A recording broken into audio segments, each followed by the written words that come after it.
Hey everybody, welcome to episode number 22 of the Last Place Fire Team podcast.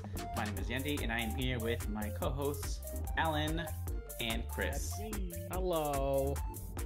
All right, so today we got a normal show happening. Not too many super exciting stories. We have a few. We're gonna talk about ads and games, Elder Scrolls 6, GTA 6, Indiana Jones, and Sony buying more studios. But before we go into that, let's go ahead and ask our co-hosts here how they've been doing, what they've been doing, and what's been going on. So, Chris, how you been, man? I've been good. Real quick for the viewers, the live viewers. If you're watching this, let me know if it's choppy, because right now, Twitch's bitrate thing is telling me we're unstable, and that it always says that for like a second. Yeah. Yeah, it looks good to me. I'm Okay. watching because I always watch it. Okay, so. cool. I've been good. I've been playing. What have I been playing? Warzone. I try Ratchet and Clank still, and I also tried the Sea of Thieves thing with you, Yendi, which we thought was very cool, but there was 2 moments in the game that just took way too long for some reason. So I think we didn't understand what we were supposed to trigger or something. You think 'cause so? No, that's I'm talking usually about what happens. I'm talking about the boat in the beginning, right? When we were the ship? like after we floated through the portal, or it took forever Okay. to get to the portal or something like Oh, that. We were just sitting yes. there, and like the game took control of the boat, and you're just standing there, and it's just like, look at all this stuff, and it's like, it's water and rocks. Can we move, please? Like, keep moving. And then the ship battle that took forever. Yeah, that. I think it yeah, would have helped we if there's like a must've- health bar or something that I could see, but we were just like, how long does this go on for? Yeah, that was quite a bit. And then I've been catching up on the Clone Wars, so I can watch Bad Batch and get all that done. So I've been having a good time. Yeah. All right. What about you, Alan? What have you been watching or doing, or Well, whatever you do? I've been watching, Loki. I watched that. I beat Sunset Overdrive, and if you guys haven't played it, please, please just sit back, go play it. It's on Game Pass. You don't have to do much. It's literally brain dead chaos. But for some reason, it gripped me in a way. I don't know if it was a game I needed, but like it's 100% exactly what I needed to play. And it was just like brain dead, just shoot these zombies. It was humorous, it was funny. It broke the fourth wall. It did everything that you would want in like that style of game, and I think everyone should play it. And I'm kind of mad that it took me so long to beat it, but kind of gave me it re-energized my love for that game. And I think it's only a 10-hour campaign, and I think everyone should play it. 'Cause Oh, it's only just 10 amazing. hours? Yeah, you can Oh, I'm beat in. it if you just do the straight but you have to do straight up the just straight main missions. Don't go on the side quests because there's a bunch of stuff to collect.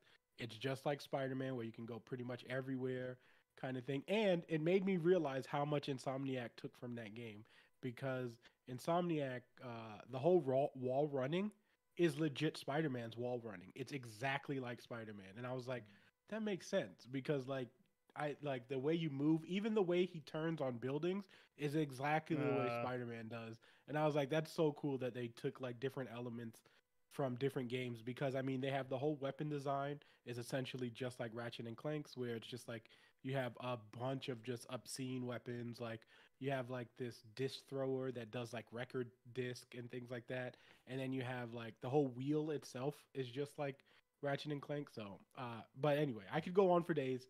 Just go play it. It is on Game Pass if you have it on console, or if you want to play it on PC. It might be a while. It's amazing and totally worth it.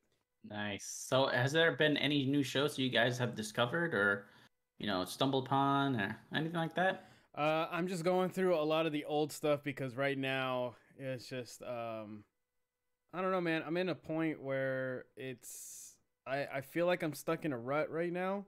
So usually whenever I get in those moments where I just feel like I'm just waking up, going to work, coming home, waking up, going, over and over again, then I find like I'll watch an old show or something like that just to find some comfort. And I think that's why I went back. This is my second time watching through the Clone Wars.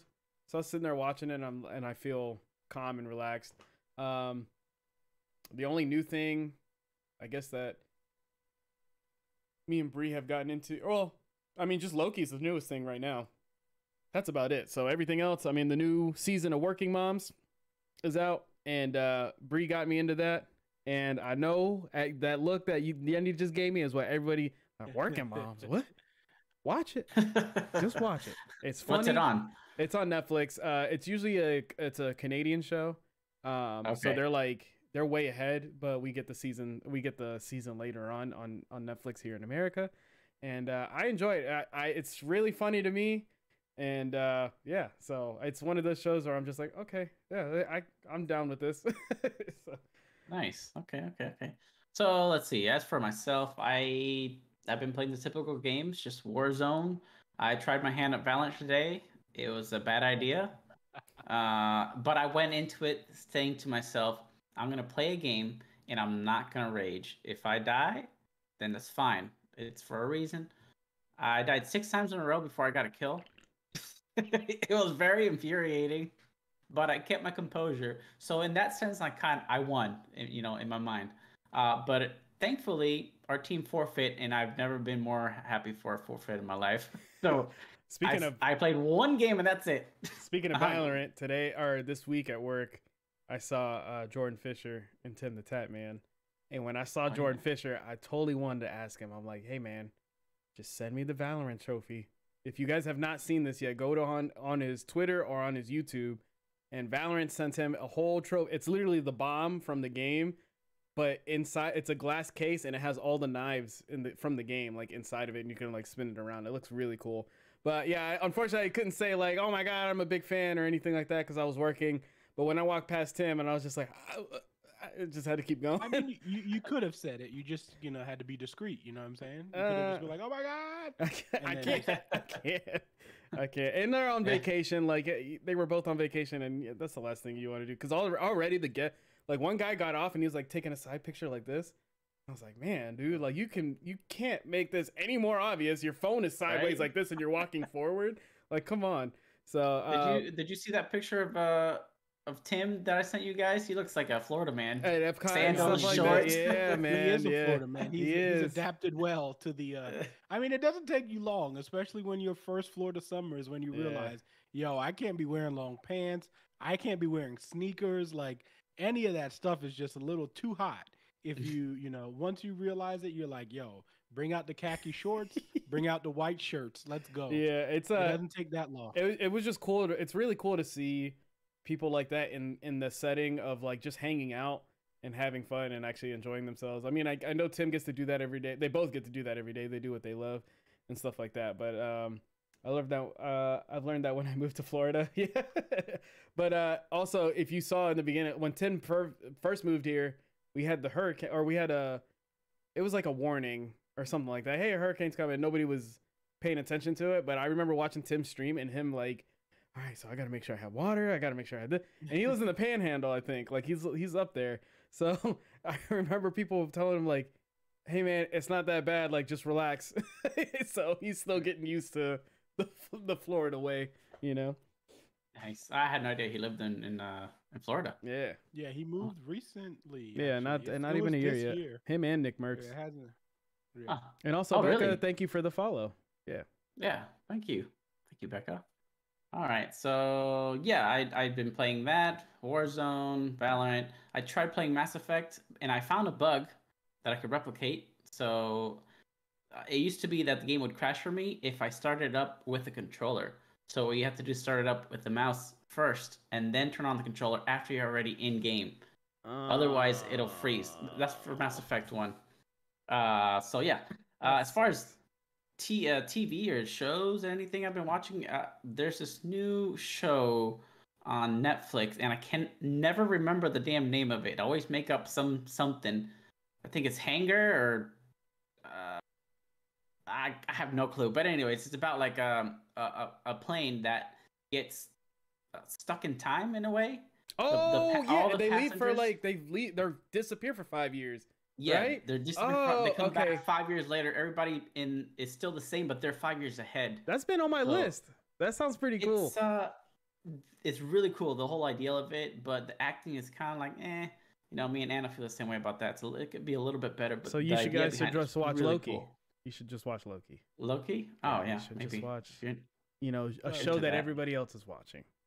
And then Yeah. also, Becca, we actually have to get you on the show. I actually met her while working. She was a guest at the place I was working at, and she's also a Twitch streamer who now does cooking on Twitch. She used to play Fortnite, but now she's in the cooking realm, and it's pretty dope. So we'll have to get her on the show at some point for sure. Sure. Yes, it's called Manifest. There we go. I've I seen always Manifest. forget. I always forget it. I was just Manifest. like, dude, wait. What did he say? What word? When he threw me off with when he I said always say a hanger, I different- was like, hanger. I was like, yeah. Like, because then he started saying the synopsis, and I was like, that sounds like Manifest. Every time I tell Anna, hey, let's watch that show, I think I make up a new name like Hanger, Manifest, Hairspray, whatever it's called. What season are you Anyways. guys on? We just started. I think we're like Okay, it gets better. 8 Like, or the acting 7 gets episodes better. in. Yeah. The acting gets better by season. Like season But 2 midway.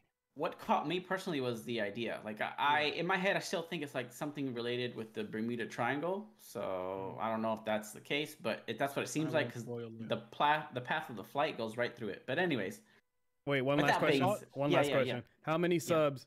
How many subs for you to go into the Bermuda? Take a boat into the Bermuda Triangle. me? Yeah, all of us. Oh, No. Y'all on your own. It ain't good. Y'all Oh, on your man. How own. much? I would do it in a boat. YouTube? I would never do it on YouTube a. subs? How much money? We'll do that. Screw the subs. How much money? Oh. Yeah, I'll go in for free. You'd go in the Oh. Bermuda Triangle for free. Heck yeah. Hell no. He You. on his That's. own on that one, y'all. I He like is time on travel. that. What's wrong with time travel? What I was gonna say about Manifest actually is it actually surprisingly got canceled on as it's been picking up its popularity. Oh. NBC canceled it. That's but how it usually the works. rumor It'll probably is come the back. rumor though. is Netflix is gonna pick it back up. Yeah. Oh, Makes okay. sense. Anyway, And usually when they do that swap to Netflix from network TV, the show actually becomes way better. But just like Lucifer, if anybody's watching that. I gotta watch that too. There's too much I And, gotta watch. and I since gotta we're get back. talking about TV, let's go ahead and get into our housekeeping / upcoming events for the week on LPF here. If you haven't already, check out our YouTube. We don't have a URL yet, but just check out the link tree in the Twitch in our Twitch here description, and I'll take you right to that YouTube channel, and you can watch our latest episode of Alan and Chris dissecting the Loki episode 3. All right, so that's up. You can watch that right now. They go deep into that, talk about what's cool and all that. Yeah, leave your Loki is comment. great. Like, please leave your comments on it, man. And also, by the last episode, if it is possible, we would like to get guests on the show to just do like one, just talk, like huge talk about it. You don't have to do the phone call thing. Maybe we'll just do one like phone lobby in Discord or something. We'll figure something out. But it'd be pretty cool. Yeah. So yeah. Definitely, And Yendi definitely. and everyone in the comments also just tell Yendi he should be watching the show so that way maybe by the end of it he'll watch I didn't have time before, and I'm definitely not gonna have time anymore. So so usually the host has a video coming up for this current week, but this time around I will not be able to have one because I am currently in the process of starting a new job, hopefully by this week or next week. So I have to focus on that. But there may be a video up. I don't know. I can't guarantee anything. A Loki episode 4. Yeah, we're gonna have that might Loki. be it. We have That our might be it. Loki talk, and then next week be on the lookout for our Black Widow talk and Loki we're gonna talk. have to we're gonna have the Loki video and Black Widow video. We might have to do it separate. So the next because, couple weeks, basically, it's less gaming. It's gonna be a little bit more of the comic nerd stuff. So yeah, be on the lookout. And then And the Yeah, and the last thing on the housekeeping is let us know if you want to be a guest. We'd love to have somebody on to get a different opinion in there and some new viewpoints. So if you are interested in that, reach out to one of us. I'm sure or just let us know in the comment here. We'll reach out to you, or you can reach out to us, and we'll make that happen. Hopefully, because having somebody new is always fun and exciting to have. Okay, so we're gonna go ahead and get into our stories for the week.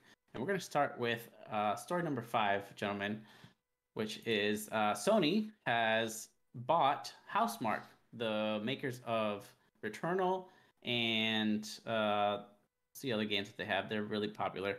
Super Stardust, Super All Stardust. I know is Returnal. They Super have Stardust and Dead Nation? Oh, and they Dead have Nation joined PlayStation Studios. Okay. Yeah, there's something else. But anyways, this is from Herman Holst over at PlayStation. This is from their official blog. He says, "Today I'm thrilled to welcome a new member to the PlayStation Studios family. I have been a fan of Housemarque since the studio's early days when they introduced Super Stardust HD to PlayStation fans. Housemarque's recent release of Returnal proves the studio is one with incredible vision, capable of creating memorable new games that resonate within our community. This edition enhances the creative force of PlayStation Studios, and I cannot wait to see what the future holds for Housemarque. Welcome to the family, Housemarque." And then the co-founder and managing director from Housemarque gives a little, little blurb about how excited they are to join the studios family and all that. So, from what I heard coming out of this was that PlayStation is hoping to make Returnal, the sequel, make it something even bigger, something like this was first person, if I remember right. Was this first person or third person? I feel like you could pick. I feel like this is third person. It was third person. Okay. Yeah. So I think what I heard was that PlayStation wants to make this an even bigger game, a first-person game, like a much more. They want to keep the same gameplay style and all that, but just make it a huge game, like a huge title. So whatever that means, I don't know. But my question to you guys is, do you think PlayStation or Sony is buying up these studios because they're scared of what Xbox is doing? I was literally Alan? about to say that. Oh, go Yeah, ahead. absolutely. Come on.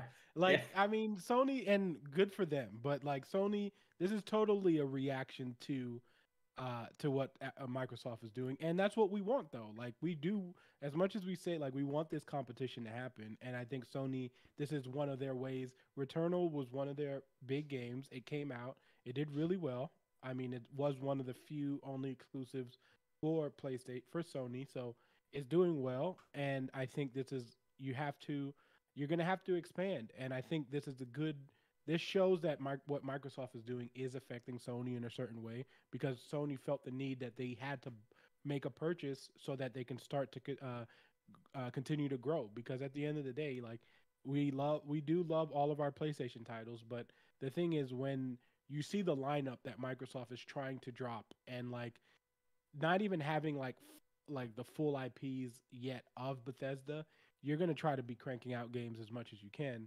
And there's nothing wrong with getting like a studio that makes these kind of games. One of the games that I loved from Housemarque was Outland. I don't know if anybody played that, but it's a platformer where he was like completely black, and he had like this light up sword kind of thing. It was pretty epic, but I think this was a great move by Sony. Do something like this way. You keep Returnal. It's a new IP you get to keep. You're in the roguelike series now, especially with this. I know they had some other games. Now you have your Demon Souls also.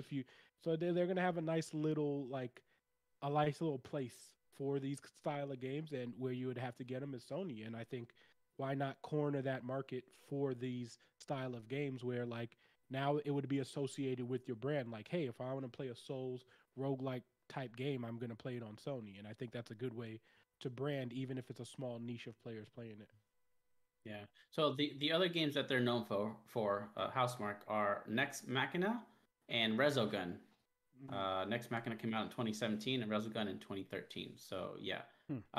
There was somebody asked this question to Herman Holst, and he said that this is not the reason why they bought the studios. So, and I'm sure that's just a typical he response. also said, or one of them said, like, hey, we're not in a competition. We're not worried about what Microsoft is doing. Sure. We're not worried about it. Don't worry. Right. But Microsoft is literally they literally have, if they were two people boxing, right, in the next coming years, right, Microsoft has the lineup to just wail on Sony. It's just going to be game after game after game, and they're going to punch them, and then they're going to be like, guess what? Game Pass day one, and then they're just going to give them the knockout. They're just going to keep going. So Sony is just trying to be like, play cool, grab my coin purse, please, and let's go ahead and buy these studios real quick. So yeah, this is I mean, it's kind of cool that they got them, because Returnal is a PlayStation 5 exclusive. So they're already making games for PlayStation. So just the fact that it's going to be underneath the whole studio as a whole, it helps them out, gets them a lot more money too to be able to work with. Now, this is just telling me that now I am going to have to play Returnal. From what I've heard, it's a lot of people's game of the year already. It's like a contender for this year. They have it at the top of their list, waiting for the rest of the games to come out. So, Hey, that's crazy. Yeah, I don't know much about their games. I haven't played any of them. I don't think ever. I'm not much of a. They're mostly top down, right? Besides Returnal. They make some strategy games. They also make some platformers, like platformer styles. I haven't played any of the other ones, but I just saw Next Machina's on sale for $7.99, so I might have to check it out at the because I forgot it's the Steam Summer Sale, so Oh, I it's might true. have to Yes, check it that's out dangerous. and beat it because you know how it is.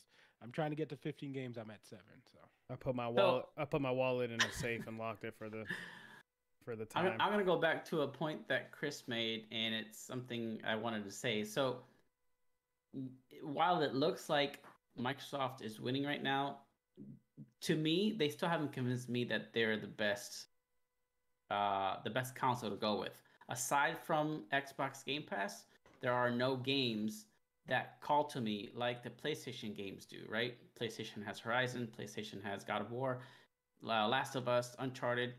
There's yet to be an Xbox game that I can remember that makes me want to buy a system or that I'm looking for. So right now in my mind, the only thing that Xbox has is Xbox Game Pass. Starfield is still a year away, and it feels like they've had such bad luck when Well, it that's comes what I'm to saying. Like releasing their exclusives. right now, they are laying down the foundation. That is all they are doing right now. But they've trying been to laying get down people... the foundation since the beginning of the generation. Exactly. yeah, but that's the thing fine. is, not everyone has the consoles though. Like for I'm sorry, Chris, but yeah, go ahead. For what you're saying is like I agree with the way Xbox is doing it is that they were pretty much straightforward with everyone. They said, "Look, our releases are not coming out to 2022 Oh, anyway." wait. I'm talking about they were building this foundation from the original Xbox One.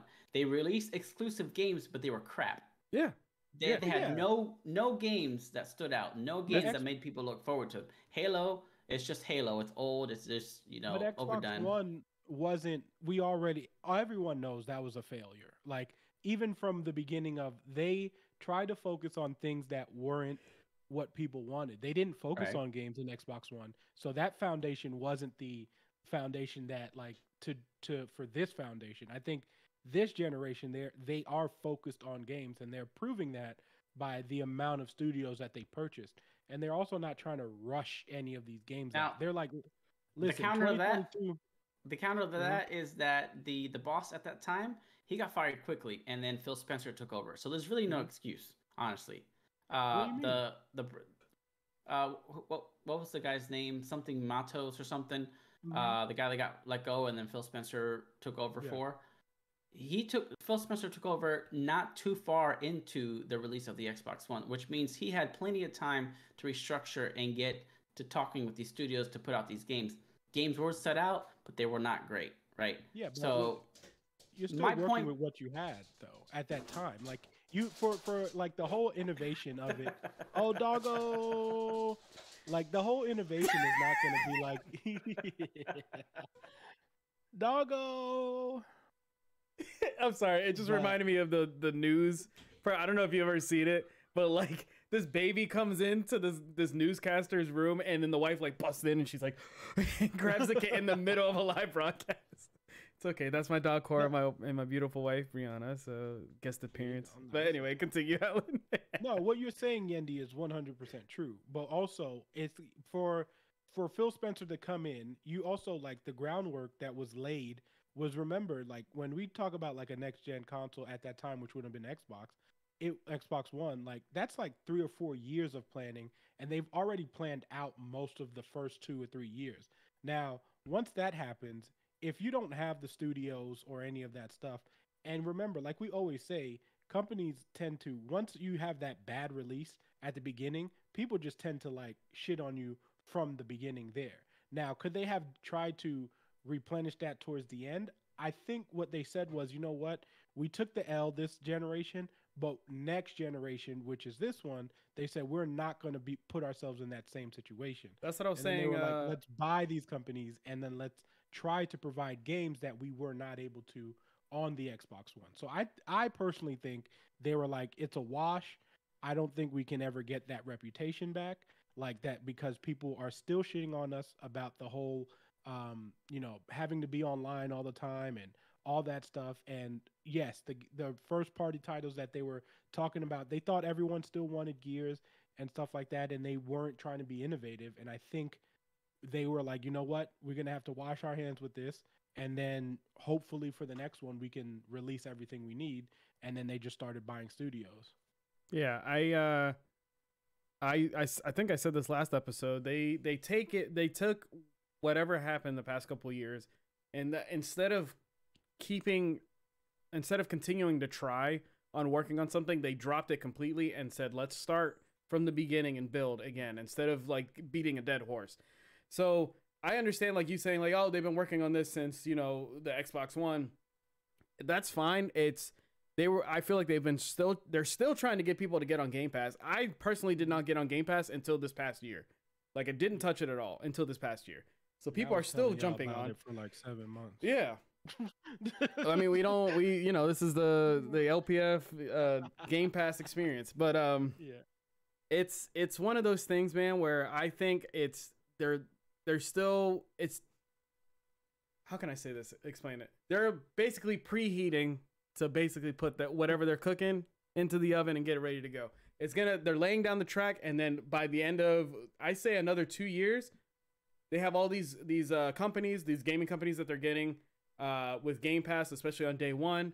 I feel like the Game Pass price is going to go up eventually, which is understandable in my opinion. Well, I completely understand. But it's going to come to a point where there's going to be a year where it comes up, they're going to have their Xbox presentation, and it's going to be game after game after game after game after game, and it's going to keep going all the way. And then Sony's going to be in the struggle. They take turns. They're going to be in a struggle bus, and then eventually Sony's going to have to figure out something new.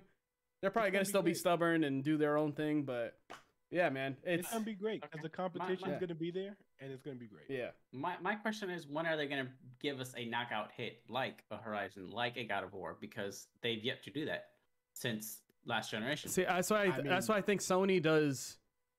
I think so. Like I like Sony for story. They've always had the story. Every game I've played, they always go for story. And Xbox is literally just like, we just want you guys to play with your friends. Just have fun with your friends. That's about it. But I think the first game that they're going to attempt to give people that kind of experience is going to be Starfield, because like even with like Halo, I think Halo still campaign wise is not. It's going to be hard to get people back on board, especially after how bad Halo's 5 story was.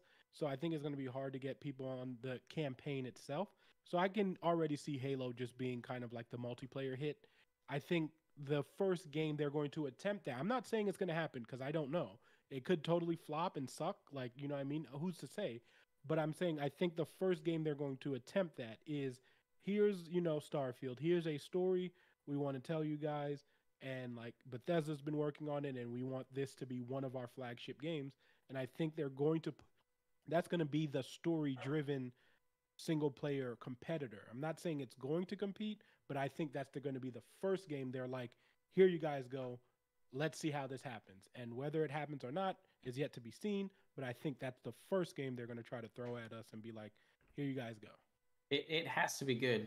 Whatever next first party has to be good. It has to rate well. It can't be another Recore, which wasn't really a successful game. It was okay. It's not a bad game, though. No, not bad, but it wasn't like PlayStation levels of success, right? No, it was hyped. It was too hyped. Exactly, which is part of their problem too. But anyways, let's hope that Xbox does bring out those 10 out of 10 games to put PlayStation in an even tighter grip.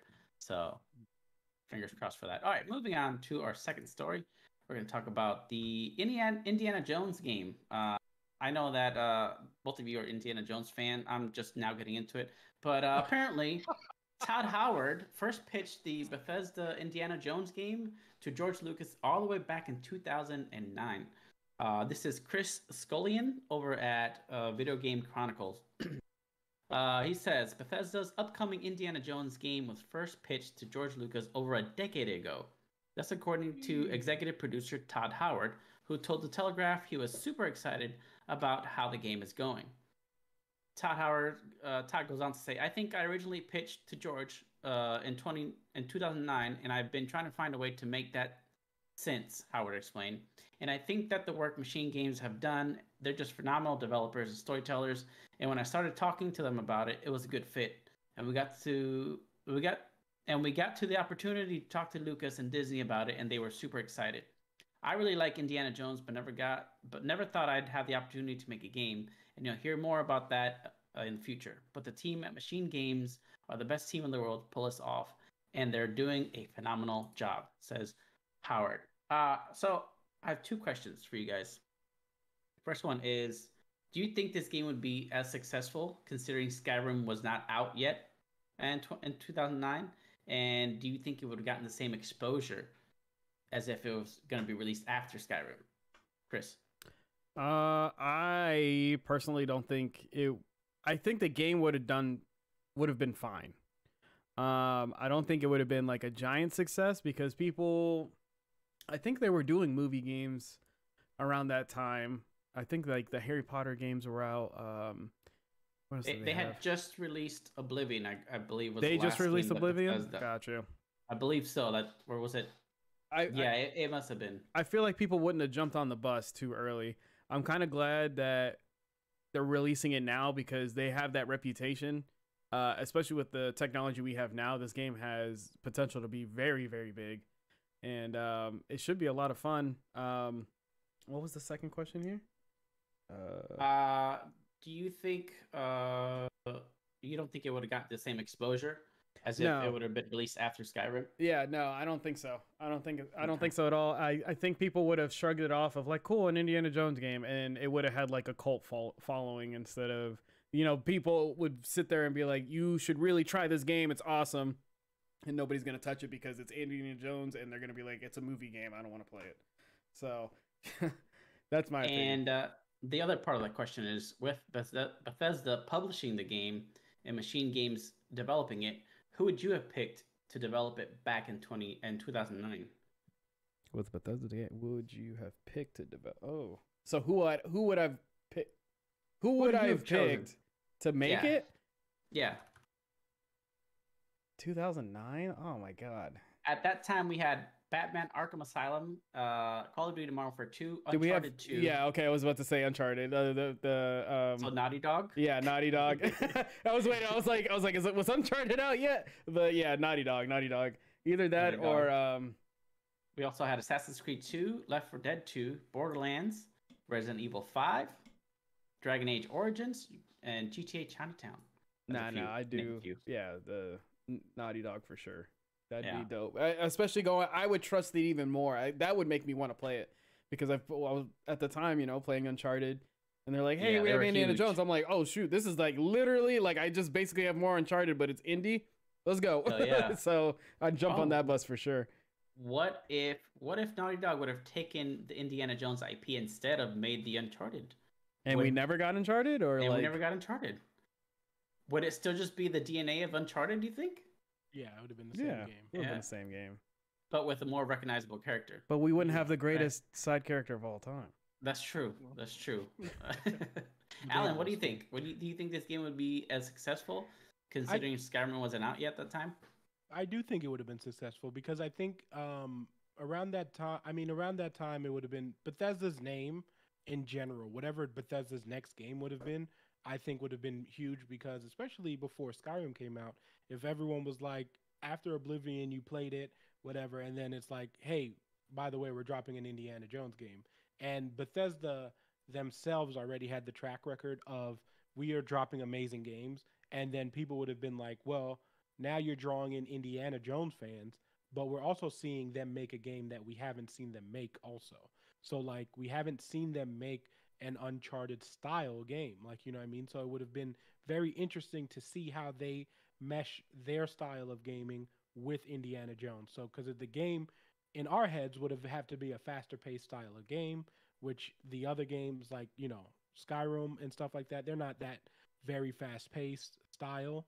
So I think the game would have been a little bit faster. You would have had more like surrounding interactions, and which is something Bethesda wasn't known for either. Like, so I find that like the whole dynamic behind it would have been super interesting because they've never made a game like that before. So I wonder if they would have went more decision based and things like that. Like how deep into the story would we have gone? Like how deep into Indiana Jones's character we would have gone. I would have loved to see that game even back then because just all these things that could have possibly happened would have been really cool to see. So I think it would have been, like I said before, I think it would have still had the same level of exposure because people would have been excited to see Indiana Jones and just see Bethesda making that style of game. So I think it would have been fine. I think it would have been successful, and I think it would have been a nice competitor to Uncharted at the time. So not that it would have been better because Uncharted 2 was out, and Uncharted 2 is a masterpiece. So, So do you think it would be like an Xbox exclusive to compete I with don't PlayStation? I don't think so because around that time, but no, no, Multi-platform? no. Yeah, it would have been multi-platform just because Bethesda was still like its own company, Was and it Oblivion wouldn't. was Oblivion on PlayStation? Yeah, it was. Okay. Oblivion was on PlayStation and It PC. may have been Xbox exclusive at first because I know Really? Morrowind was for Well, console. straight up Xbox. Yeah, I know that. Yeah. But I don't know Just for actually. some context there, the latest Indiana Jones movie at that time was the Kingdom of the Crystal Skull, which came out in Yeah. 2008. Oh my God, So redemption, it, please God. it may have been based off that game, probably. That's a Yeah, good but chance. the thing is, if I don't know if that like, I think if they did that, it would have been problematic, even if before you saw the movie, because like Chris said earlier, though, video game movies have a stigmatism that's really bad. Like most video game movies are not good, besides Spider-Man. If anybody remembers that Spider-Man 2 game, which was phenomenal. But I play, besides yeah. that, it's not very like there's not that many like video game movies that I can think of. And the Wolverine Origin game was really good too, even though that movie was awful. But the game was fantastic. But That game was besides hard that, like as a kid. yeah, Like but besides that, there's like really not many like direct games that are good like to their movie counterparts. So I don't think we would have done. I don't think they would have made it a comparison to that. At least that's what I would hope they didn't, because usually, again, something Bethesda wouldn't do like that would be usually it's some cheaper studio who makes those kind of games, and they're just trying to make the money off of those games. And it was super popular back then, but I don't see. I think Bethesda would have made either a prequel style game where something that allows you to get into his character more, and I think that's what they would have done, opposed to doing like a direct counterpart to the movie. As for myself, I actually don't think it would have been successful at the time, being that Kingdom of the Crystal Skull released a year earlier and people were still sour about that. I feel like that would have hurt the game a little bit, and people would have been like, I tried to watch it again. I still like that movie, and I prefer it over Temple of Doom. If you stop listening to the haters, okay, I will admit there are sections of that movie that I'm like, okay, what why is this even here? Like it was maybe 10-15 minutes too long, right? Maybe even more.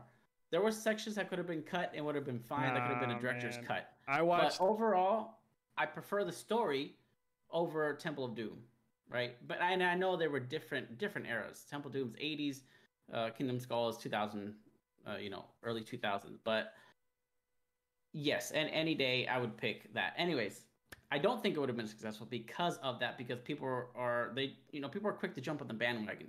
If a lot of people are hating something, you'll jump on the bandwagon and hate it, even if you've never seen it or experienced it yourself. It's just what humans tend to do for some reason. I do it sometimes too. I'm guilty of it. I don't think it would be successful. If anything, the only thing it would have going for it was that Bethesda made Oblivion back then, and that would be the only positive. I think this game would have been a mediocre game at best. It probably would have scored fine, being a Bethesda game. They were pretty big. They weren't as big yet during that time because they got to their highest point when they made Skyrim. That's when everybody knew Bethesda, right? Oblivion was their like, hey, watch out for us, right? We're big, but we're not, the top dogs yet. So I think the game may have scored well, but commercially, I don't think it would have done well. So I think they would have done one game and then never again. So I think it's great that it didn't happen back then. George Lucas is probably busy with some crappy Star Wars movie at the time. I don't know. You make so it no, I don't. harder and Huh? harder each show for me to like No, you. but he's right though. He's right. I know. So Like- I don't think it would have gotten the same exposure as if it would have made if it would have been made after Skyrim. If that was the case, it would have been a different story. And then my other part of the question was, with Bethesda Publishing, who would I pick to develop it back in 2009? I mean, the obvious choice is, like Chris said, I think Naughty Dog, because they already had Uncharted 1 and 2, so they had the formula down. Who made Arkham And- Asylum? That's Rocksteady. Is it Rocksteady. Rocksteady? Yeah. Not Arcane believe. Studios? Right? Is it? It's one of them. It might be Arcane. It It might is. be Arcane. Oh, 80. Eidos. They No, that's publisher. I was gonna say that was a good one. though. they'd be Two. runner ups because they could I would make like they you- would, Rocksteady, you're right. Rocksteady. they would make really good puzzles for the game.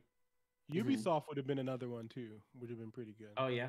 Because if you use the Assassin's Creed like mechanic movements and stuff like that, I could totally see that in an Indiana Jones game. Mhm. Like obviously not jumping from like you would be jumping from buildings, but not like Also, who's behind making? in Because who's made is Ubisoft making Prince of Persia, the newest one? yes. They might It be is them? publishing or It's developing their or both. title though. It's their title. Their It IP, is their yeah. title. Okay, so Yeah, then it's their the, IP, yeah. that would answer my like it when that comes out and I play it, then I'll probably think about this again and be like, oh yeah, they Yeah. probably could have made No, it they for could, sure. They could totally. Yeah. They did. I mean, even back. I mean, Ubisoft would have ties with like those kind of games. I mean, they have ties with like Tomb Raider and stuff like that. Not that they help. Like, not that because Square now has Tomb Raider, but Eidos and Ubisoft and those, they could have made it. They Yeah. could have made it interesting for sure. And for those wondering, what Machine Games has done, who they are making the next Indiana Jones game. They were in charge of Wolfenstein: The New Order, which I heard was really good. It is. So It's on Game Pass also. yeah, Oh, I can finally try there those you go. games. So All of them are. Yeah. Wolfenstein one, the new one, and the second one is on there. I don't think I've played any of them, but I've heard great things about them. So They're let's hope hilarious. Machine Games does well. They're absolutely So- ridiculous too. But Yeah. they're worth it though. Let's go on to our third story. This one is regarding GTA 6, which will reportedly be out in 2025 and will include a Fortnite-like, I hate saying that word, will include a evolving map. This is from Darren Bontheus. I probably butchered that. He says, fans have been waiting for almost 8 years for a new Grand Theft Auto game. And we're here to according piss you off. Yeah. And according to one leaker with a solid track record, that gap between main entry releases won't be over until 2025. Something which Take-Two Jesus. statements during a recent shareholder event backed up recently. Tom Henderson, who previously leaked Call of Duty and Battlefield 2042 details, and who I personally, I can probably vouch for him, has released a new video, and in it, he claimed that GTA 6 will be set in a modern-day version of Vice City. Awesome. This runs contrary to the previous reports that GTA 6 would be set in the 1980s, which also would have been awesome. With Henderson claiming that developer Rockstar wants to ensure as much freedom as possible for its staff when it comes to creating content for GTA Online. Henderson also discussed a potential for the GTA 6 map to change over time, similar to how Epic Games regularly overhauls its map during end-of-season events. There's also a mention of GTA 6 having multiple playable characters, something which GTA 5 introduced to the series when it first came out. Even if these rumors are true, fans are going to be in for a long wait due to several factors. Henderson said that Rockstar has placed a greater emphasis on employee well-being in the wake of several reports detailing the crunch work conditions that were implemented before Red Dead Redemption 2 came out. My questions to you gentlemen are first, what was your favorite GTA setting? Alan. So we're not gonna get into that with all that stuff. Not yet. About GTA. Okay, cool. Not yet. I'm We there. will. I'm there. My favorite setting is Vice City, being completely biased because I lived in Miami, and just it's very comforting when you see when you see areas that you know because you've lived in them and you can see like I don't know if well and being that I've also lived in New York, so I felt that way for Liberty City also. But I don't know, something about Vice City, even back then, the way that they captured that city was so like Miami. It felt so Miami. And even with those graphics not being like what they are, like I can only imagine Yeah. how good it's gonna look right now. I went back after a long time after having Oh, it's bad. such The the graphics are terrible. best memories in that game. And I went back. I'm like, these are It's just bad. rectangles for buildings, and these trees Bad. are terrible. Bad. Bad. Like those graphics are terrible, but at the time they were fantastic. Like because again, just the way to capture the lighting in that city, and Yeah. Rockstar deserves a lot of credit for the way that they brought even GTA 3, which is very rectangularly, very like even the character movement just looks bad, but the way that they capture cities is just amazing even back then. And then like when they finally got some power to show it off in GTA 4, you really saw what they were able to do. So, but Vice City is my favorite because it's Miami, because of the boats, and it's literally like a replica. At so I enjoy Vice City the most. All right. And what do you think about the rumored evolving map? You think that's something that will be good for the series? Listen, I think the revolving map thing is not going to be something that they put into the story mode. I think that's gonna be only GTA Online. I like We're it's gonna get hard for me to aliens. believe it's hard for me to believe that they're going to change the map drastically for the main title game I and mean, the like campaign.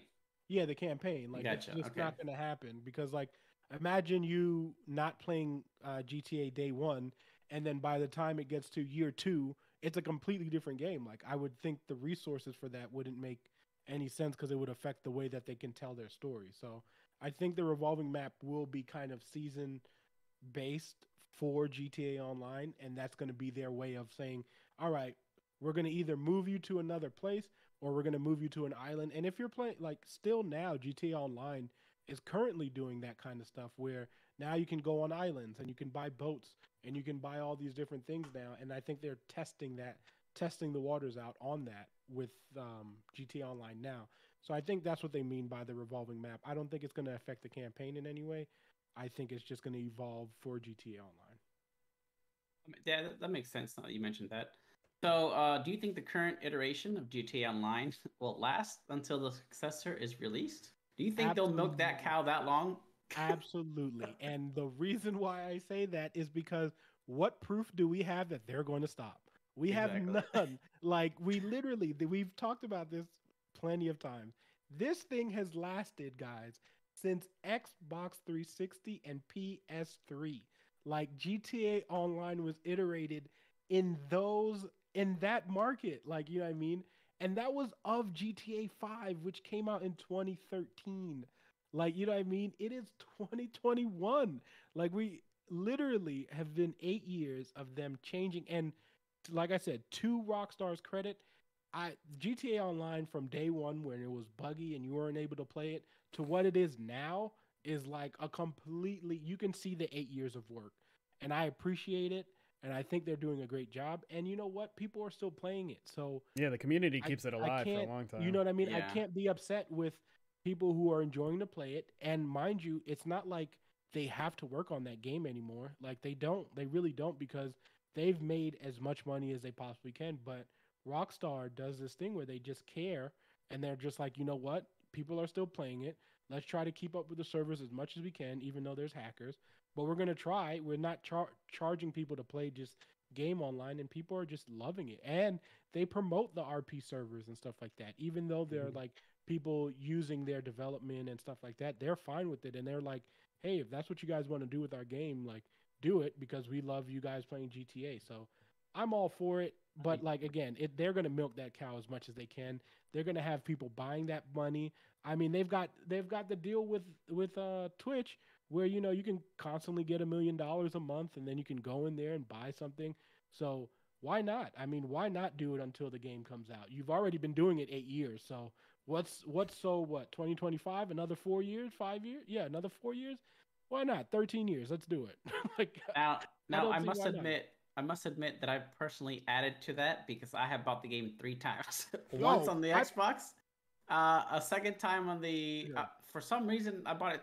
Technically, I bought it 4 times because I bought it for my friend who I played with on the Xbox 360. So Xbox 360, Xbox One, PC, and then for my friend. Right. So 4 times, and each time I did not regret it whatsoever because And I spent so whatsoever. much time, It's so good. so much It's time. so good. I too am one of I those see where people. this I is bought it on going. Xbox.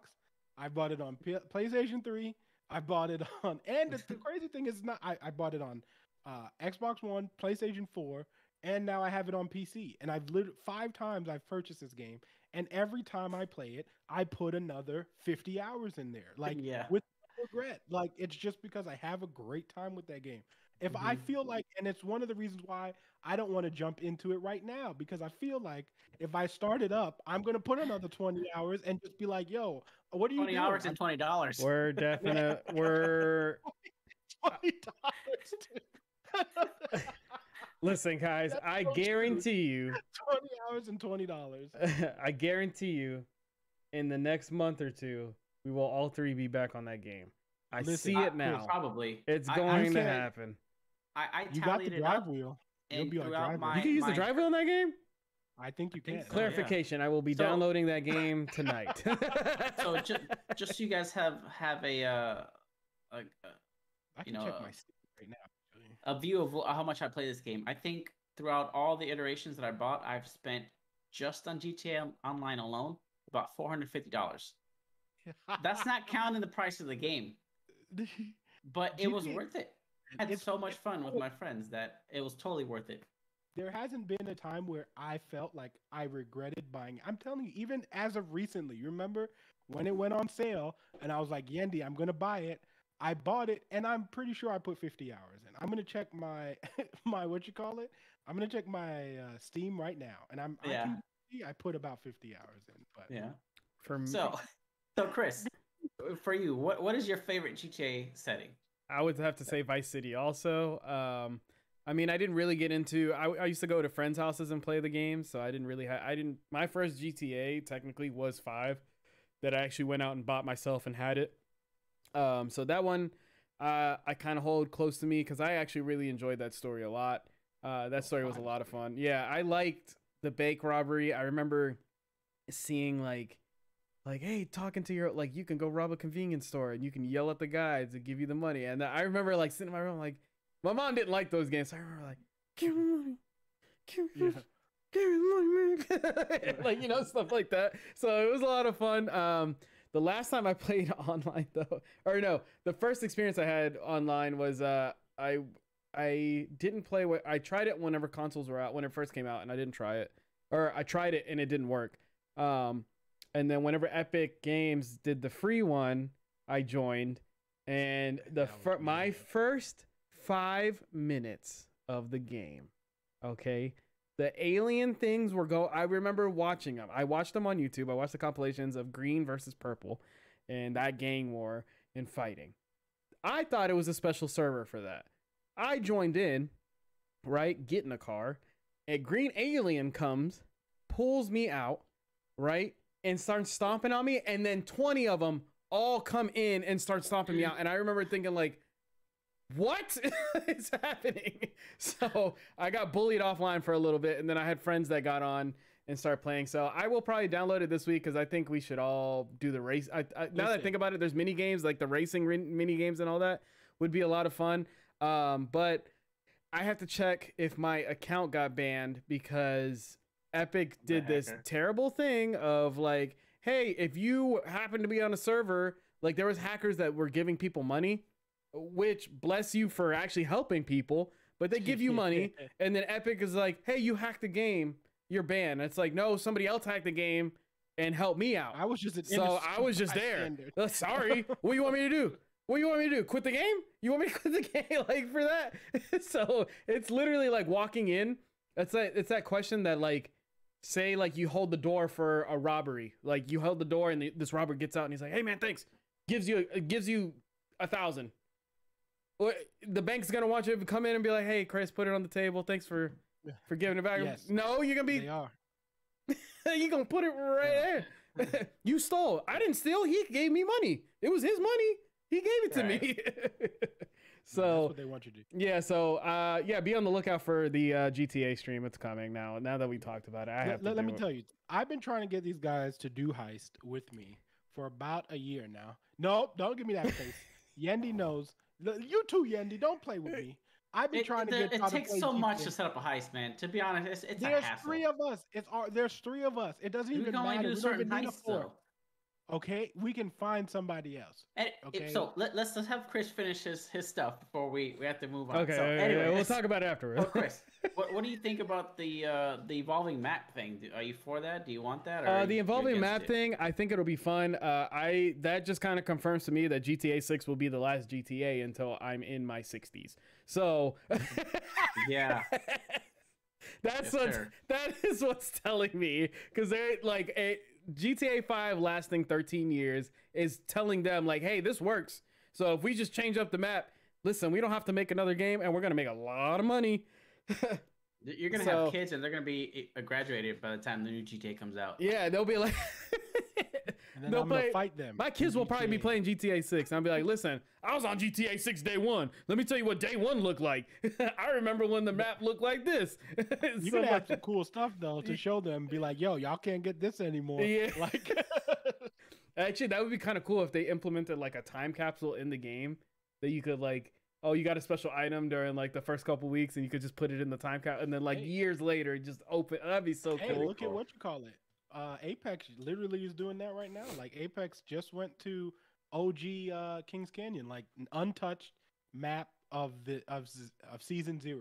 Oh, nice. And like I was playing it today earlier, and I was like, oh my gosh, like this was 2 years ago since I've touched that map, and it's literally nothing is the same anymore. Like I was just like, I completely forgot about areas. So I'm totally for that. I'm gonna have to jump back in and see that. I didn't know they did that. Yeah, they did. Chris, do you think you'll still see GTA Online up until the new GTA is released? 100%, man. They're gonna get it on. I'm sure it's on iPads and all this other stuff. I'm probably gonna be able to play it on my.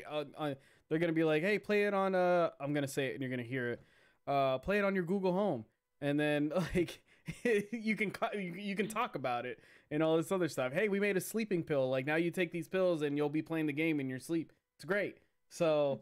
It's gonna be around for a while, especially with the role-playing servers. That, like I said, the community is what keeps that game afloat. They're driving it, and it's kind of cool. Or especially with mods and stuff like that. If you get GTA 5 now, I recommend always just play it on PC, so you can get those mods and play with the mods and have fun with everybody else. What was the other question? Was that the last one? That's it. Yeah. Oh, okay. Yeah. So Vice. I also hope that with this time, I don't know why, I kind of want to see like a VR portion of GTA. Oh man, that'd be so intensive. I wouldn't mind it. Intensive. I don't think that would work.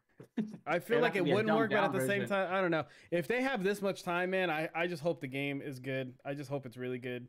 Don't use the whole like evolving map thing of like, hey guys, like this is day 1. Like just remember it's gonna evolve. Don't use that as an excuse.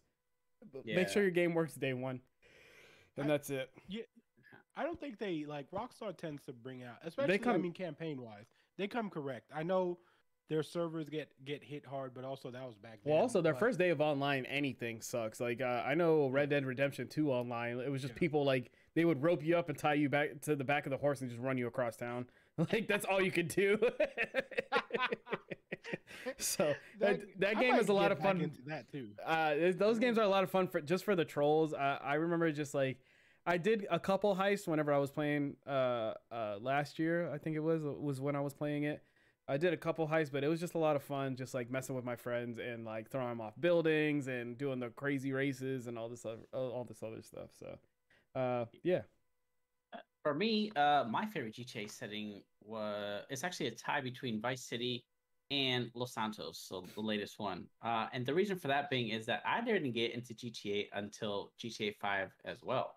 It was the first GTA that I actually finished the campaign of. And the reason for that was because I hated the hype around it, right? I'm one of those people that, just like the Harry Potter movies, all the popular stuff, is if there's a big hype around it and super mainstream, I hate it. I don't want to touch it. Uh, but the thing that got me into GTA 5 was seeing somebody fly a plane across the map. I'm like, oh, what? You can go from one point to the other and fly. Like, I bought it literally for that reason, and because my other two friends had it at the time. But I started playing the campaign, and it was really good. The story was good. I was like, wow, have I been? This is what I've been missing this entire time.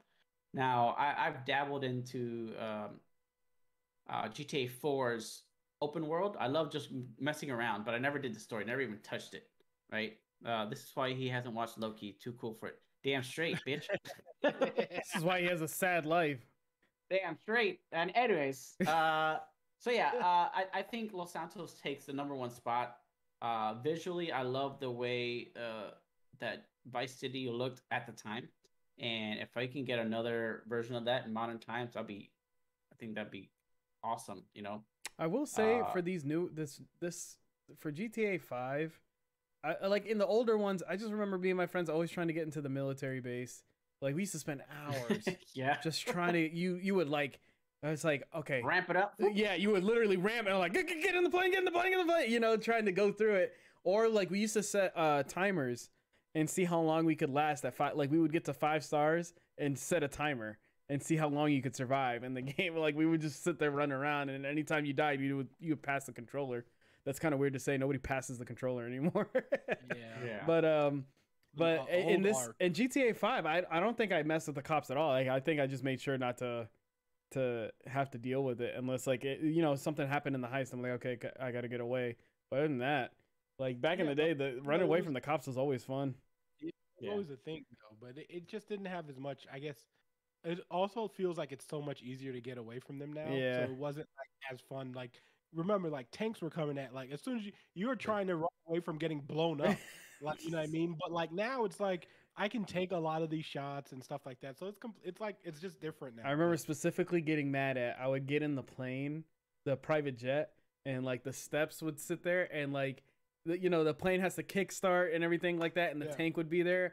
And like I'm like, oh my god, lift the steps, please. Like by the time the steps come up, you would get blown up, the whole plane was just gone. Yep. Let's see here. I'm all for the evolving map. What I'm not for is to have gimmicky vehicles. That's what ruined GTA Online for me a little bit. Is when they introduced that flying motorcycle that had rockets. Like, how does this? Yeah, that literally ruined Online for me because you had all these assholes just up in the sky shooting rockets at you from this stupid motorcycle that had a rocket in the back. I'm like, what the hell? What is this? Right? Yeah, it got crazy. And then there was that kill anybody anywhere bomb thing where you could target anybody on the map and it would send this giant missile directly overhead to them. Oh, that makes sense because I got blown up a couple times and I thought somebody was just hacking the game and I was like, what the hell just happened here? But it was costly. I think it was like $75,000 for one missile. So someone really had to hate you for spending that much money on it. But I think that if they keep the just the vehicles, keep them, keep them grounded. Dang, right? Man, I'm really about to get into the GTA 5. God dang it. Right? And then I do think GTA Online will definitely be around up until then. And then I'm just curious to how that transition would work. If they're just going to phase out GTA Online after like 2-3 years of GTA 6 coming out, or I don't know, 13 years online on a game and stuff like that. They might have to keep it around for a bit. Maybe people would be pissed for sure. They could keep it around. I mean, you could update it, and I mean, it would take a massive overhaul. But like, I don't know how you would do that. Like, with it just wouldn't be as smart to do it like the night of, like, hey, GTA 6 starts and GTA 5 is gonna be done next month. But like, it's gonna be a while. If they keep it under the GTA Online umbrella, though, then you might be able to have some. Because I know you had to register and all that good stuff. So like, if they find a way to, I guess, integrate it or make it like evolve. You could travel map to map. That'd be kind of cool. Maybe. Or have 2 separate online versions of GTA Online Los Santos and GTA Online Vice City or whatever the new one's going to be. But then that would segregate the player base, right? Unless it's free to play. I mean, it's going to segregate them anyway. The GTA Online is technically free to play. I mean, you just have to buy the game, but So I I don't know. envision the next GTA having the online separate and free to play. So that Maybe. which would I make mean, sense. Red Dead is $5. So like, if you want Why just even online, charge? well, because they just think like just because I think it's a test to Hmm. see what you're saying. Like, hey, let's make the next one free to play. Let's see if we can sustain a server by itself. So Yeah, maybe that's what they're trying to do. they should introduce renter servers. Battlefield has that. You can rent a server and then make do your own settings however you want to, but Hmm. they'll make money that way. So let's move on to our next story, and this is about Elder Scrolls 6. This is Todd Howard again. It says it's good to think of Elder Scrolls 6 as still in a design phase, and this is from Tom Ivan over at Video Game Chronicle. Damn, we ain't Bethesda's seen that game for a while. I know, right? Bethesda's Todd Howard has said that Elder Scrolls 6 is still in the relatively early planning stages, suggesting its release is some years away. The Elder Scrolls 6 was announced at E3 2018 with a brief teaser trailer, which confirmed that the sequel was in pre production at the Bethesda Game Studios. However, another Bethesda title, Starfield, was also announced at E3 2018 and is ahead of the fantasy game in the company's release pipeline. Howard, who oversees development of the long-running RPG series and is directing Starfield, recently told The Telegraph that the Elder Scrolls game will benefit from the development work on the studio's uh, doing doing on the sci-fi title, which is scheduled to release in November 2022 for platforms which support Xbox Game Pass. The new Starfield technology, Creation Engine 2, is sort of built for both games, he said. It's like a new tech base. The vast majority of our development work is on Starfield right now, but everybody works on everything, so the projects kind of intertwine. Just end. I just got a message showing the the stage that they're at of the Elder Scrolls 6. They have a lot going on in the script. Yeah. So Oh, far, The that's, that's what they got. That's about it. okay. sounds So, about right. That's probably where we're at. That looks good though. That looks good. Uh, so Todd goes on to say it's good to think of the Elder Scrolls 6 as still being in a design phase, but we're checking the tech. Is it going to handle the things we want to do in the game? Every game will have some new suite of technology, so Elder Scrolls 6 will have some additions onto the Creation Engine 2 that the game is going to require. So for you gentlemen, I have questions. For the Elder Scrolls 6, what features do you want to see in the new game? Alan? I will.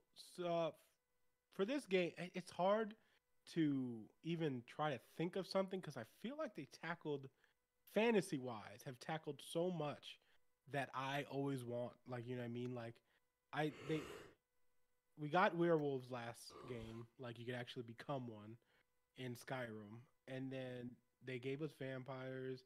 We had dragons, in Skyrim. So I don't know, man. I really don't know what the next in like what would be the next thing I would want to see in an Elder Scrolls besides maybe like being able to ride a dragon. Like, You but could. besides, You yeah, could you ride could a even dragon. do that. Yeah, I know, but like, yeah, that's what I'm saying. So like, honestly, I don't even know, man. Like, I don't know what else you can tackle in the fantasy world that they haven't yet. And you guys So, probably have a better idea, but I really can't so think of for anything. for me, and we'll ask individual questions. So for me, it would be a more focus on survival, right? Because there was some mods for Skyrim Yeah, that I forgot the name of it, Frostbite, I think it was called, or something like that. yeah, yeah, mhm. That it made it so that you had to eat and you had to Yeah. drink Real water every world. so often, and if you weren't warm or near fire or anything like that, Yeah, you would die. So a more fleshed out survival would be really cool. Maybe like a hardcore a mode or anything like hardcore that. mode. Yeah, I would also like to see not really city building. I want to be able to build my own town. I don't know if you guys remember in Oblivion, you could stumble upon this town where it hmm, was just empty, right? And then you yep, talk to the NPCs there, and over time, they built a small town. And to me, that was mind boggling at the time. So yeah. if I could have a That's really hand in right, man. placing the houses and Yeah, just picking who does what, you know, if I have farmers, if I have blacksmiths and stuff like that. That'd be awesome. And they did sort of do that with Fallout 4 Hearthstone, did not that. Hearthstone. What's it called? The DLC. They had DLC where you could build your own house in certain areas. I forgot what the name of it was, but For expand on Skyrim? that. Expand on survive. Huh? For Skyrim? Yeah. It was The a Dragonborn one? no, no. It was called something else. It was one of the smaller DLCs that let you build a house in certain areas around the map. Was it Dawnguard?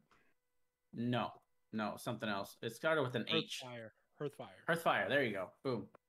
Yeah. Mhm. So I would love to see something like that expanded, so I can have an impact on the world, build my own little town in the middle of nowhere, try to survive out in the wild. You know, completely different from the story campaign. Something to do after the story campaign. So Endgame. That's something that I would like to see uh, going into an Elder Scrolls game because they have such a long lifespan. What about you, Chris? What kind of stuff do you want to see? I guess make it like Valheim where I can play co-op. Like I know they have Elder Scrolls Online, but that's completely Oh. different. I would like to play co-op, just like go through the story with like one of you guys, or like if I jump in, just have my, we could build our own place and kind of go off of that, our own campsites and do quests and stuff like that. That'd be kind of cool. Or Do you think that would break the fantasy immersion having somebody else there? That's a good I guess question. yeah, that's actually a really I don't good think so because I mean, like fantasy in general. I mean, if we think about like the biggest fantasy title, which is Dungeons and Dragons, is a game you play with everyone. So like, I don't think in a game setting, especially now with how popular multiplayer is, I don't think having someone else there ruins that. Especially if I choose for that person to be there, Yeah, you I have a feel like choice. Like we're having I would a want good it to be like single player or co-op, and then I can invite you time. can join my room, and then we just go Yeah. adventuring together. That'd be kind of Because cool. we're all going to be in the fantasy Yeah, setting ourselves. Like if I join your game, I'm not going to feel like, Yeah, but I'm not in when the when you're fantasy setting. playing your game, it's your game and you're playing by your rules, right? So say like you're a pacifist and you don't kill anything, then you got your friend coming in being like, ah, kill Well, you, kill well, you, then it should be a right? concept. So you're at that point, like basically what I'm saying is like I want a lot. Like you're playing D&D, the game's creating the story for you, and your friends are going through. And even in D&D, like whatever your friends do has consequences on the group. yeah. So Mhm. So, you could be like a pacifist and everything like that, and your buddy could be a friend, and then you're gonna get shot by a guard because your buddy decided to steal something. You know yeah. what I mean? So like it's all different. I mean, I would also like a uh maybe on the side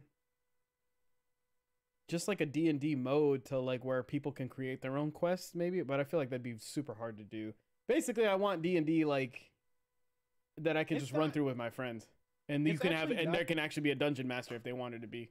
It's not that hard because, well, it is difficult. But Divinity, which I need to get back into, Divinity 2 actually has a mode that lets you create your completely own campaign. Like you don't even have to do a side quest, and that game's also multiplayer. So like someone can create a story for you, put all the enemies in there, and do all that stuff, and you can just go through that campaign and not even do the main I mean, campaign. So like they're it's just possible. mods. There's like a bunch of Yeah. mods out there.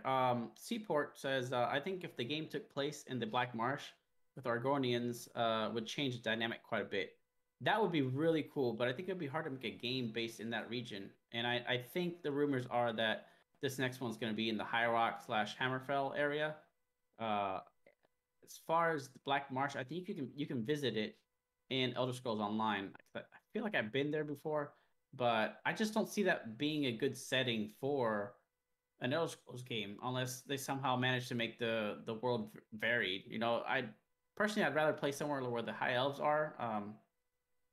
I forgot the name of their island, but that would be a cool setting, right? Who doesn't love islands? But definitely would be like I think a darker tone, maybe possibly. Um, but I don't know. I feel like a lot of people like the Argonians, but hey, I wouldn't be against it. I still play it. So, I'd play it anyway because it's Elder yeah, Scrolls. I don't care right, where they put exactly. me. As long as it's good. Yeah, but Uh, like I never finished Skyrim. I kind of want to go back and play it though. Um But why are you shaking your head? No, it doesn't hold up. You don't want no, it does hold up. It Oh, I'm it's does. saying you just don't want to put yeah, you those don't want to hours in. not play anything else. Is Yeah. what I'm saying. But I feel like if there's a co-op mode, I feel like it'd be a lot of fun because Valheim got me hooked the whole way, and having a game like that with quests and stuff like that I can go on with my friends would be really cool. Yeah. All right. So second question of this, and I'll start it off. Where the hell am I? What would you bring back from previous games? For me, that would be for those who don't know, the PC version has the construction set, which allows you to mod the game and make your own whatever you can think of.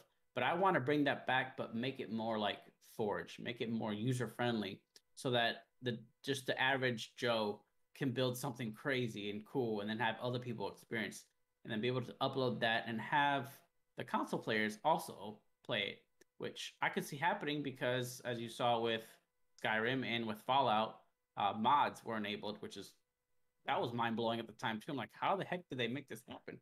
You were limited by like I think it was 3 gigs, but still, it was cool to have the option to have mods there. So that's what I would bring back: a simplified construction set to be able to build my own mods, towns, whatever the heck I could imagine with those tools, which are very, very robust for what they allow us to do. So, Chris, what would you bring back from past games? From the past games, I wouldn't know because I didn't play too many of them. I remember watching my friend play Oblivion, and then Skyrim came out, and I jumped on that, and that's about it.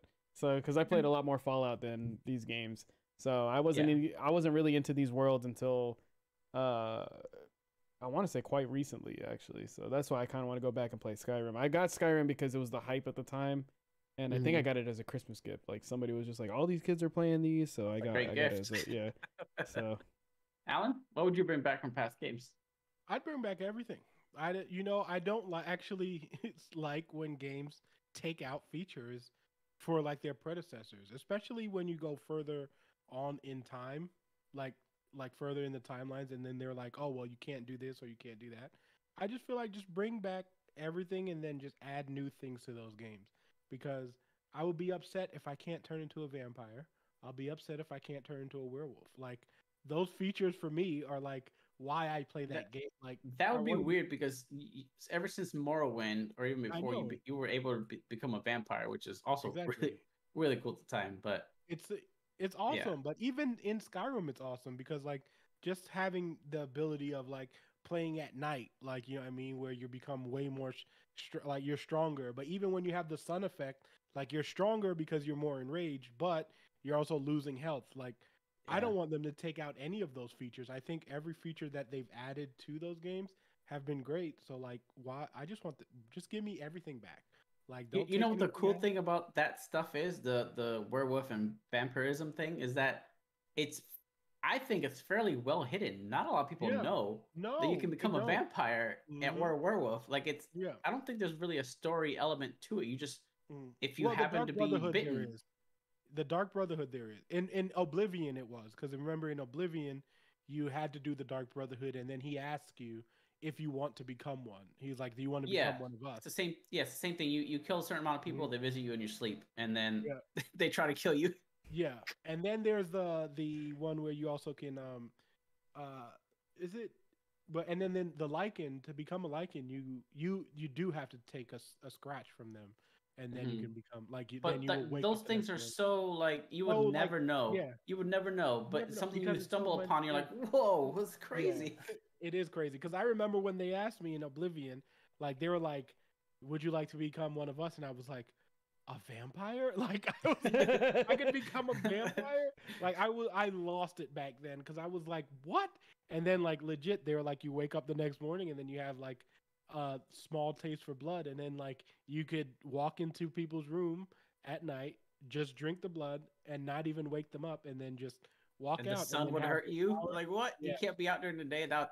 And if you didn't feed, if it took you too long to feed, like you started to lose like energy, but you started to gain. Like it was amazing. Like just having those features, and then like I said in Skyrim, giving us Lycan powers, which is what I really wanted. It was just like I can be a werewolf on activation, like. Please, like it was like the perfect thing because like I had a hunter. I'll never forget, like an archer.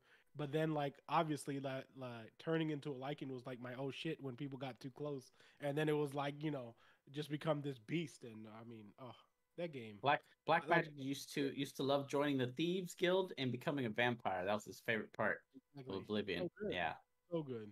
for sure, for sure. Da, da, da, da. And just for shits and giggles, give me your release date down to the day. Obviously, just give me The November game? 11th. No, I don't know about It yeah. has to be November 11th. That's the I same. think, that's when Skyrim came out. But Yeah, 11, 11, 11. Right. they So usually what do you think? You think the next Elder Scrolls will be 11, 11, 31? I don't know. I'm gonna say, let's see. I think, when did Oblivion come out? Oh six, right? Something like that. Oh six. I think it was March. And then Skyrim was 5 years after that. 2011. Yep. So then oh god, we're already 10 years, dude. Seaport says November 11th, 2025. Seaport's That is optimistic. That is pretty. That only gives I mean, 2025. oh doesn't no, sound no. Seaport's crazy. like actually my guess. I was gonna say November Yeah. 2025 to be honest. Because if they're releasing Starfield next year, then I 3 mean more.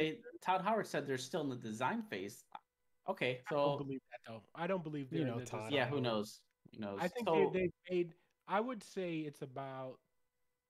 20. I'd say about what Chase said. 2025 sounds good. Maybe 2024. Maybe if we're lucky. ooh, But 2025 sounds like a good year.